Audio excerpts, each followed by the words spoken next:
অসুস্থ হলে চিকিৎসা নেওয়া জায়েজ, এটি তাওয়াক্কুলের পরিপন্থী নয়। কারণ তাওয়াক্কুল হলো এই বিশ্বাস রাখা যে উপায় উপকরণ আল্লাহ তাআলারই সৃষ্টি এবং তা আল্লাহ তাআলার আদেশে কাজ করে, তাই ফলাফলের জন্য আল্লাহ তাআলার উপর ভরসা করতে হবে। আল্লাহ যদি ইচ্ছা করেন তাহলে সুস্থতা আসবে, অন্যথায় নয়।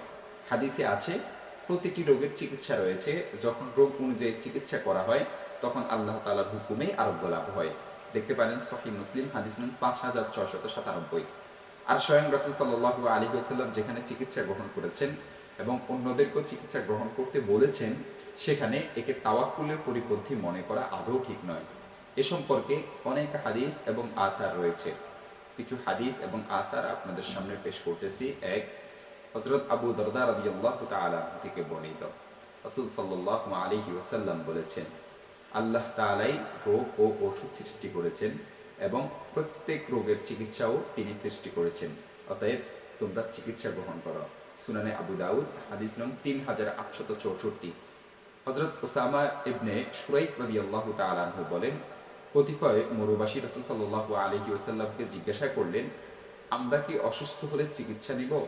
রাসূল সাল্লাল্লাহু আলাইহি ওয়াসাল্লাম বললেন, হ্যাঁ আল্লাহর বান্দারা, তোমরা চিকিৎসা গ্রহণ করো। জামে তিরমিজি। এক আনসারী সাহাবী বললেন, রাসূল সাল্লাল্লাহু আলাইহি ওয়াসাল্লাম এক আহত ব্যক্তিকে দেখতে গেলেন। সে আহত ব্যক্তিকে দেখে রাসূল সাল্লাল্লাহু আলাইহি ওয়াসাল্লাম বললেন, তার জন্য অমুক গোত্রের চিকিৎসককে ডেকে আনো। মুসনাদে আহমদ 5 নং খণ্ড 371 নং পৃষ্ঠা। হযরত আব্দুল্লাহ ইবনে আব্বাস রাদিয়াল্লাহু তাআলা আনহুমা বলেন, রাসূল সাল্লাল্লাহু আলাইহি ওয়াসাল্লাম নিজে সিঙ্গা লাগিয়েছেন এবং নাকে বিশেষ ঔষধ দিয়েছেন যেন হাঁচির মাধ্যমে রোগ সেরে যায়। দেখতে পারেন সহিহ বুখারী হাদিস নং 5691। এছাড়া আরো অনেক হাদিস রয়েছে। এসব হাদিস থেকে স্পষ্ট বোঝা যায় যে চিকিৎসা গ্রহণ করা জায়েজ এবং এটি তাওয়াক্কুলের পরিপন্থী নয়।